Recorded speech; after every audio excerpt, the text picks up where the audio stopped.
Hello, Bacon here, and today I'll go over the most outdated and forgotten tower in 2DS, which is Elf Camp. Some of you might think it's Gladiator, but the reason I think it's Elf Camp is because it only received 3 changes in its lifespan. In this video, I'll say my opinions on the current Elf Camp and what I think should be added if it gets reworked. Anyways, with that out of the way, let's begin the video. To start off, Elf Camp is the only true spawning tower, with military base dropping bombs and mercenary base giving a damage buff.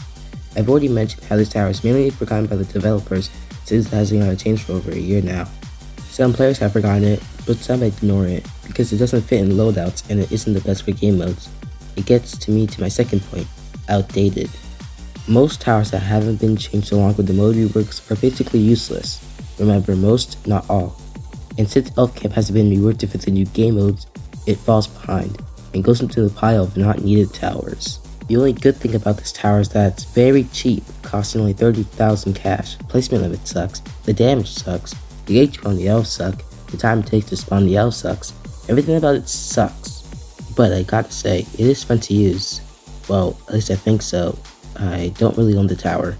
But that's all I got. Now it's time to see some ideas I got for the Elf Camp. First, give Elf Camp its own unique things like mercenary base and military base. Maybe since Elf Camp throws snowballs, gives the enemies a free status. Even though we want the placement limit increase, the more elf camps will probably increase the lag, and there's already enough of that already. So I think we should keep the low placement limit, but to compensate, give it some higher DPS. It don't gotta be the best tower, just a good one, like right in between mercenary base and military base's power. Third, I think it's fine that the elves don't replace each other, but maybe make the time of spawning shorter. Like I'm pretty sure ripped elves take like 80 seconds to spawn, which is a little too much. Also, fourth, up the HP for units. 400 HP ripped elf is kinda trash now with units having 1.5k HP, 2.2k HP, and 3000 HP. The ripped elf should be, in my opinion, 4k HP. Its small placement limit would make sure that it's not too overpowered. And anyways, that's it for today's video on Elf Camp.